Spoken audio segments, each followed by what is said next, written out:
남북한 군사 분계선 안에 한 다리가 있는데요. 돌아오지 않는 다리라고 합니다. 원래 이 다리는 1953년 이 전쟁이 끝나고 휴전협정 체결 이후에 포로 송환을 위해서 지어진 다리입니다. 그래서 한번 송환되어 가지고 가면 북으로 가든지 남으로 오든지 한 번 가면 다시 돌아올 수 없는 다리라고 해서 이름이 돌아오지 않는 다리다 그렇게 붙여진 것이죠. 비극입니다. 원래 이 다리의 목적은 뭐죠? 건너가서 건너오고 이게 다리의 목적인데 참 건너가면 다시 올 수 없는 그러한 다리이기 때문에 우리 민족의 비극이 있다, 그 속에 담겨 있다 하는 것이죠. 오늘 광복절인데요. 절반의 광복이 아니라 온전한 광복, 진정한 광복을 위해서 여러분 오늘도 계속 기도하시고 힘써 주시길 축복합니다. 아멘. 자, 오늘은 시편 읽었습니다. 34편 말씀을 읽었는데요. 이 34편은 소위 답관체의 시다 그렇게 부릅니다. 이 답관체라고 하는 것은 히브리 문학 유형 중에서 하나입니다. 다시 말하면 히브리어 알파벳 순서를 따라서 각 행의 첫 단어로 시작하는 형식을 가리킵니다. 내용을 보니까 이 다윗이라고 하는 시인이 기도 응답을 받은 벅찬 체험을 간증함과 동시에 자신의 경험을 바탕으로 온 이스라엘 백성을 향해서 하나님께 대한 찬양을 권면하는 지혜적 찬양시다 그렇게 보입니다. 오늘 이 본문이 속한 시편 34편 13절과 14절의 내용을 보면 여호와 하나님을 경외하는 삶의 방식이 무엇인가에 대해서 말씀하고 있는데요. 그게 뭘까요? 추상적이지 않고 아주 구체적으로 말씀하고 있습니다. 14절이죠. 오늘 한 절만 읽었는데요. 악을 버리고 선을 행하며 화평을 찾아 딸을 지어다 라고 되어 있습니다. 하나님을 경외하고 하나님을 섬기는 삶의 방식은 바로 악을 버리고 선을 행하며 화평을 찾아서 따르는 것이라고 되어 있죠.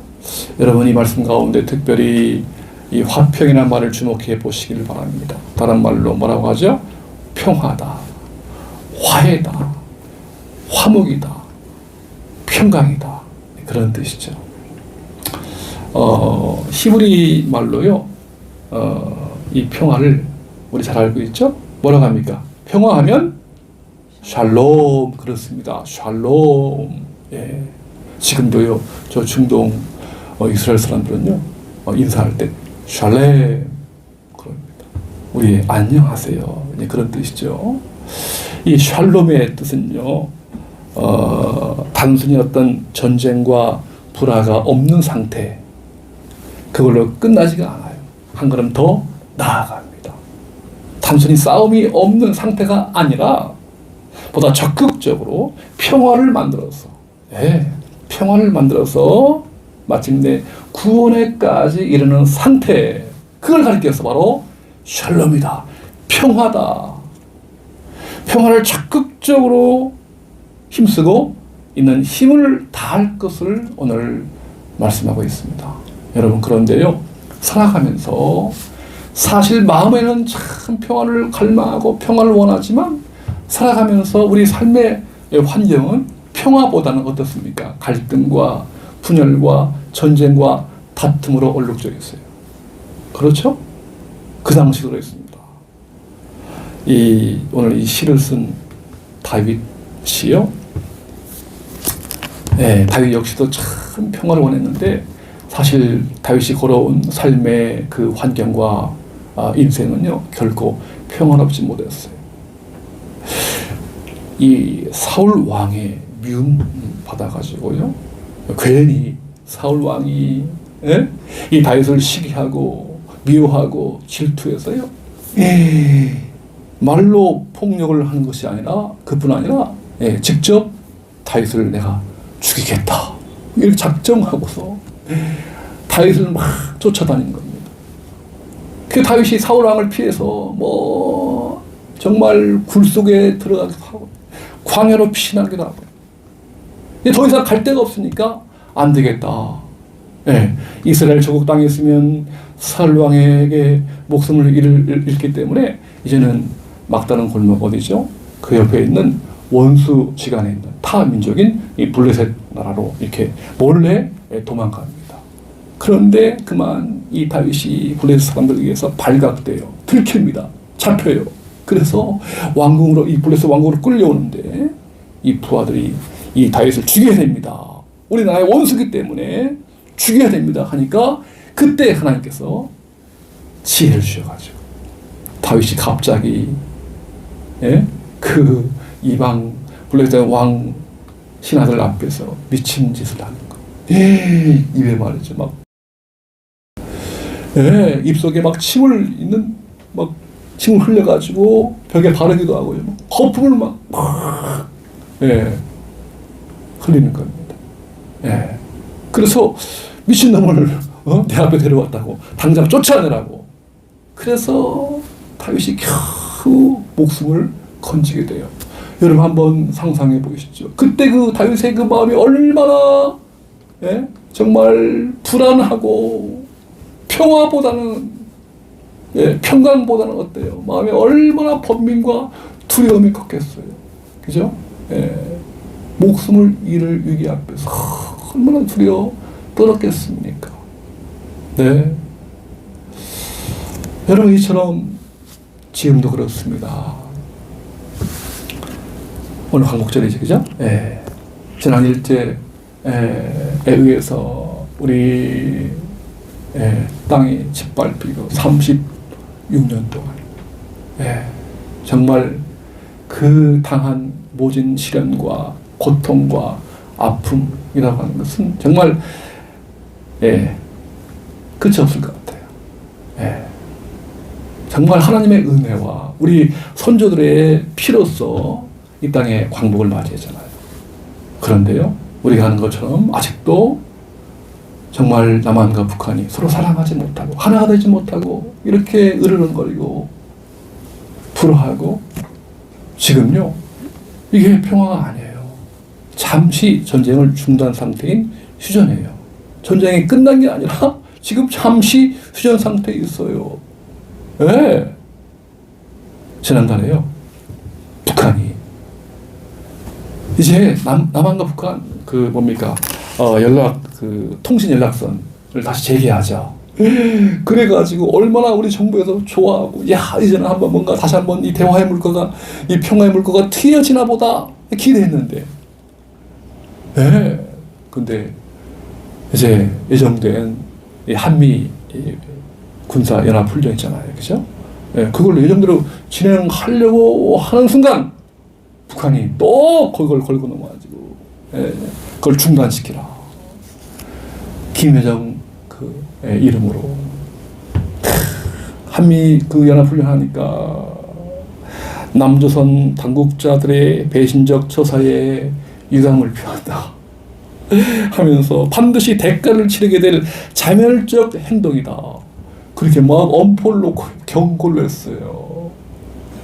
그리고는 연락선 다 통신선을 끊어버렸어. 다시 또. 그와 그 즈음에요, 청주에서 간첩 4명이 붙잡혔어요. 이제 미국의 그 전투기 F-35를 이제 우리가 도입하려고요. 그렇게 이제 하려고 하는데 이들이 북한에 지령받고서 도입하면 안 됩니다. 그걸 막 반대 운동편 이적행위를 한 거예요. 그 외에도 수십 년 동안 이 땅에 숨어 들어가지고 간첩 활동을 하는 거예요. 정말 이 땅에 언제 진정한 광복, 언제 진정한 평화 통일이 이루어질 것인가? 아직도 멀기만 한 것은 아닌지. 사랑하는 여러분, 정말 이 땅에 아직도 불화와 갈등과 전쟁 상태에 놓여 있는데요. 오늘 하나님의 말씀에 보면 하나님께서는 다윗을 통해서 정말 악을 버리고 선을 행하며 평화를 찾아서 따를 것을 기대하십니다. 그 평화가요, 쉽지 않다. 멀고 먼 길이다 하지만 절대로 포기하지 말고 끝까지 참고 인내하면서 전쟁보다는 평화를, 다툼보다는 용서를 할 것을 우리에게 기대하시고 바라십니다. 그래서 정말 이 땅에 더 이상 전쟁이 아니라, 더 이상 불화가 아니라 샬롬의 세상, 하나님께서 함께 하시는 평화의 나라가 오기를 바라십니다. 그리고 오늘 저와 여러분들을 평화의 도구로, 평화를 위해서 정말 쓰임받는 사람으로 그렇게 살아갈 것을 우리 주님은 기대하시고 바라십니다. 여러분, 어떻게 그 평화를요, 정말 이 땅에서 실천할 수 있을까요? 어떻게 하면 우리 가정 안에서, 우리 교회 안에서, 우리 사회 안에서, 우리 남한과 북한과의 관계 속에서, 더 나아가서 인류 안에서 어떻게 진정한 평화를 이룩할 수 있을까요? 그 비결이 어디에 있을까요? 여러분, 오늘 본문 다시 한번 잘 보시면 답을 찾아볼 수 있겠습니다.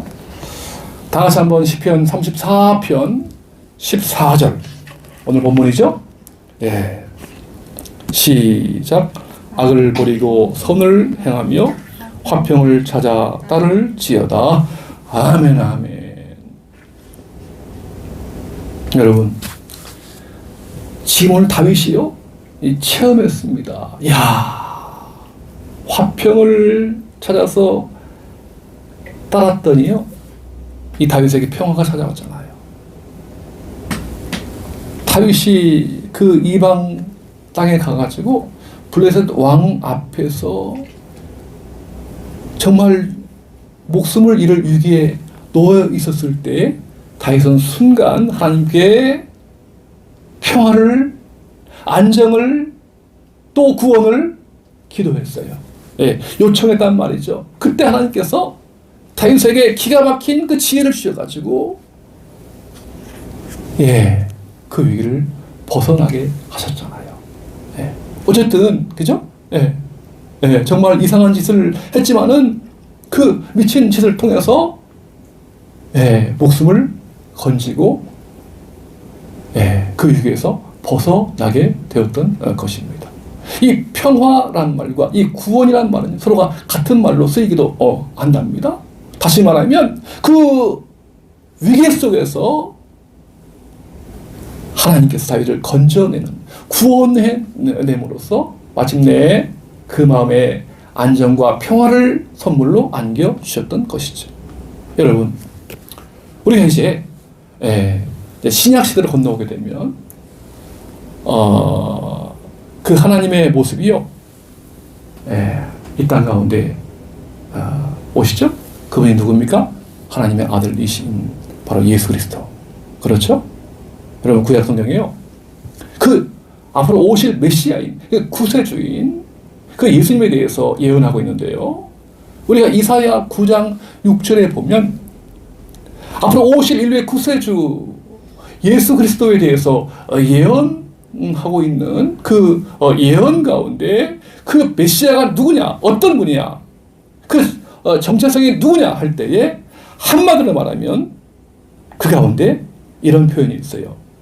그분은 평강의 왕이다. 어떻게 해요? 평화의 왕. 세상에 수많은 평화가 있다고 하지만 진정한 평화, 평화의 절정, 평화의 완성은 바로 메시아이신 예수 그리스도이시다라고 하는 거예요. 아멘. 또한 여러분, 에베소서 2장 14절에 보니까요, 이렇게 되어 있습니다. 주는, 그는 우리의 화평이신지라. 둘로 하나를 만드사 원수된 것 곧 중간에 막힌 담을 자기 육체로 허시고. 바로 우리 예수 그리스도는 평화이시다. 여러분, 여기 한번 십자가를 보시죠. 예. 여러분, 십자가 그냥 눈으로 보면요, 그 당시에 이 로마 제국 시대에 그 사형수한테 사형술이 달렸던 이 형틀이에요, 형틀. 십자가 원래. 근데요, 이걸 영적으로 보면요, 바로 여기에 예수님께서 달리신 거죠. 자, 여러분 십자가 잘 보시면 이렇게 세로와 가로방이 수직과 수평으로 되어 있습니다. 이 종의 이 모습은요, 자, 뭘 가리킵니까? 하나님, 하늘과 땅이에요. 하나님과 사람들 서로가 사실은 원수였어요. 왜요? 죄로 인해 가지고 가로막혔어요. 건널 수 없는 강입니다. 건널 수 없는 다리였어요. 근데 예수님께서 십자가에 그 뜨거운 피를 통해서, 보혈을 통해서 막혔던, 단절되었던, 분야했던, 싸웠던, 불화했던 그 상태에서요, 마침내 브리지메이커, 다리 역할을 해주셔서 하늘과 땅이, 하나님과 사람이 서로 하나가 되고 연합하고 화해하고 평화를 이루고 마침내 구원을 이루게 허락하셨던 것입니다. 그리고요, 이 수평을 보세요. 사람과 사람입니다. 이 사람과 사람 사이의 관계도요, 원래는 단절입니다. 서로 으르렁거리고 분열하고 갈등하고 대립하는 그러한 상태였습니다만 죄로 인해 가지고, 근데 우리 예수님께서 역시 십자가에 피 흘려 돌아가심으로 말미암아 정말 막혔던, 단절되었던 사람과 사람 사이의 그 관계를, 온 이 땅의 그 피조물 간의 그 대립되었던 상태 가운데 하나 되게 하시고 연합되게 하시고 평화를 마침내 선물로 안겨 주신 것입니다. 그래서요, 우리 예수님께서 오늘 우리에게 이렇게 말씀하십니다. 내가 너에게 평화를 준다. 내가 너에게 주는 이 평화는 세상이 주는 것과 같지 않다. 너희는 마음에 근심하지도 말고 두려워하지도 말라 라고 말씀하십니다. 그리고요, 우리에게 하나의 당부를 하십니다. 마태복음 5장 9절이죠. 팔복인데요, 산상수훈인데 예수님께서 말씀하시기를 화평하게 하는 자는 복이 있나니 그들이 하나님의 아들이라 일컬음을 받을 것이며 라고 되어 있습니다. 화평하게, 우리 가정 안에서, 교회 안에서, 사회 안에서, 이 땅 가운데 평화를 위해서 일하는 이 피스메이커, 그런 사람들은 하나님의 자녀다. 여러분, 그 말씀요, 다시 한번 이 역으로 반대로 하자면, 평화를 위해서 일하지 않고요, 싸움을 위해서 다툼을 좋아하는 사람들은 다 복이 없고요, 하나님의 자녀가 아니라 뭐다? 악의 자녀, 사탄의 자식이다. 그런 말씀이에요.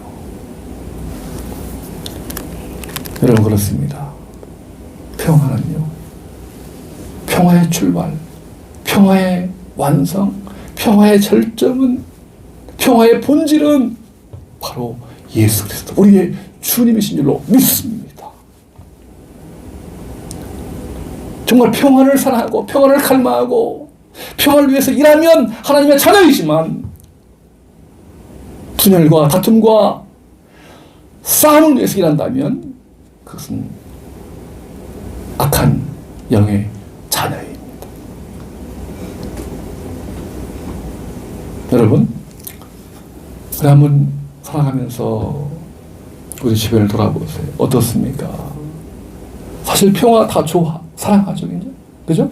근데요, 사실 우리 주변을 보면 우리 마음이든지 우리 가정 우리 또 살아가는 삶의 어떤 현장이든지 보면 평화보다는 어떤 갈등 많고요, 다툼이 많아요. 느끼시죠? 그 어떤 분 그러더라고요. 이 대한민국이 갈등 공화국이래요. 네. 여러분, 제가 한번 여쭤볼게요. 근데요, 정말 세상에서는 정말 어떤 한숨과 걱정과 이 근심, 한숨을 푹푹 쉴 수밖에 없는 우리의 환경인데요. 제가 세례 받을 때 우리 이 크리스찬들에게 이제 물어보면요, 예수 믿기 전과 예수님 믿은 이유가 뭐가 좀 달라졌느냐, 그렇게 이제 물어보면요, 가장 공통적으로 대답하는 게 차이가 뭐냐면 뭘까요? 마음이 평안해요. 마음이 평안하대요. 우리 집사님도 예수님 믿으니까 마음이 평안하지 않으십니까? 그렇죠? 그렇습니다. 여전히 세상은 걱정과 근심과 한숨과 염려로 가득 차 있지만, 여러분 보시죠. 우리 느끼지 않는 지면제예요. 얼마나 힘듭니까? 근데요, 정말 예수님의 평화를 우리가 갈망하고 사모하고 그 주님을 사랑한다면 오늘 주님께서 우리에게 평화의 선물을 안겨주실 줄로 믿으시길 우리 주님의 이름으로 축원합니다. 아멘. 여러분, 주 4세기에요. 그 초대 그 기독교 교부, 아주 훌륭한 이 교부들 가운데 성 크리소스톰이라고 하는 신학자이면서 아주 뛰어난 설교가가 있었어요. 황금의 입이라고 합니다. 얼마나 참 이 설교를 뛰어나게 잘하셨는지 황금의 입이다, 골든 마우스다, 그렇게 불렀는데요. 이분이 이제 그 당시 콘스탄티노플의 대주교인데요.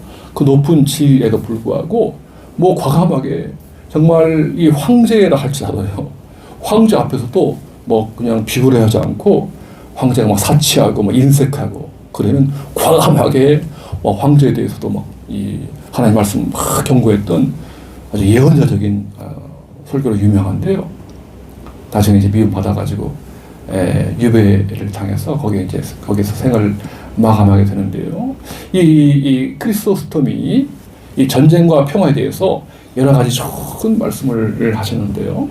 이 땅에 왜 싸움이 일어나느냐, 이 땅에 왜 전쟁이 일어나느냐, 다음과 같은 세 가지 이유에 의해서 전쟁이 일어난다고 합니다.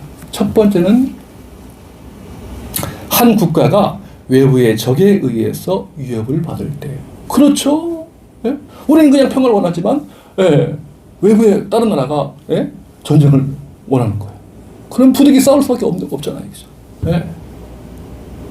이런 면에서 이 나라 간 어떤 힘의 균형도 필요합니다. 어쨌든 한 국가가 외부의 적에 의해서 위협받을 때 전쟁이 일어난다고 합니다. 두 번째는요, 이웃 나라는 평화로운데 한 민족의 시민들 간에서 같은 민족끼리요, 내부 갈등이 있을 때 역시 전쟁이 일어난다. 이걸 뭐라고 합니까? 내전이라고 합니다. 여러분, 지금도요, 이 지구상에 같은 민족인데 한 나라 안에서 서로 으르렁거리고 싸우는 내전이 일어나고 있어요. 어디요? 아프가니스탄, 또 저 시리아, 또 얼마 전에 예멘도요, 또 아프리카 나라들도 지금 내전이 상태에 있어요. 이럴 때 전쟁이 일어나고요. 마지막 세 번째가 어떨 때 전쟁이 일어나냐? 바로 다른 어떤 나라, 다른 사람이 아니라 자기 자신, 우리 안에서, 우리의 심령 가운데서 전쟁이 일어난다. 뭐죠? 한쪽에서는 정말 육신의 법, 쾌락을 좋아하고 분노를 좋아하고 욕을 좋아하고 막 살인하고 간음하고 싶고 막 분노하고 두려워하고 이런 육신의 법이 있고요. 또 한쪽에서는 하나님의 법, 하나님 말씀을 사랑하고 평화를 사랑하고 구원을 좋아하고 사랑하고 싶고 그런 마음으로 그렇게 전쟁을 한다고 하는 거예요. 여러분, 사도 바울도요. 예.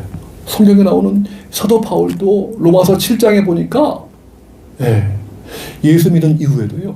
속에서 막 전쟁한대요. 이 심령에서.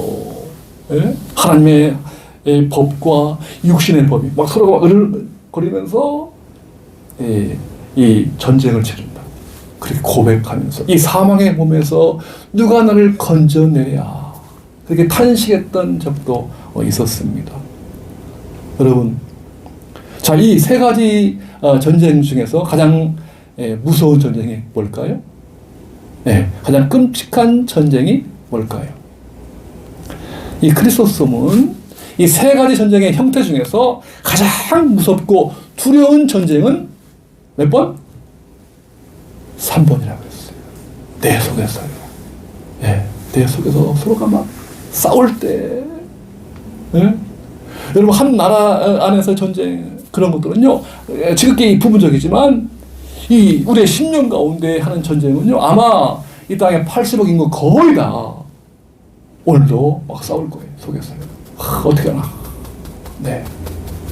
네. 그때 이분은 말씀하시기를 정말 이 땅의 모든 그러한 싸움과 미움과 전쟁의 상태에 있을 때에 정말 그걸 해결하고, 예? 전쟁이 아니라 평화로, 싸움이 아니라 화해로 그렇게 변화시킬 수 있는 결정적인 비결은 다른 것이 아니다. 바로 평화이신, 평화의 본질이신 주님을 갈망하고 주님을 사랑하고 주님을 따르고 주님을 섬길 때에 평화가 심령 가운데, 가정 가운데, 나라 가운데, 인류 가운데 임한다 라고 결론 맺고 있습니다. 성 크리소스톰은 이렇게 말합니다. 평화를 이루기까지 있는 힘을 다하여라. 이 말뜻은 사람들과의 평화만이 아니라 또한 하나님과의 평화도 의미한다. 그것을 이루기까지 있는 힘을 다하여라. 사랑하는 성도 여러분, 평화를 원하시는지요? 먼저 우리 주님의 평화를 갈망하십시오. 그리고 마음껏 그 평화를 누리십시오. 그러면 우리의 마음 가운데, 우리 가정 안에, 우리 남한과 북한 가운데에 더 나아가서 인류의 평화가 이루어지게 될 것입니다. 오늘 이 은혜가 저와 여러분 가운데 함께 하셔서 우리가 살아가는 이 세상이 정말 샬롬의 나라, 평화의 세상이 될 수 있는 그 나라를 위해서 쓰임 받을 수 있기를 우리 주님의 이름으로 축원합니다.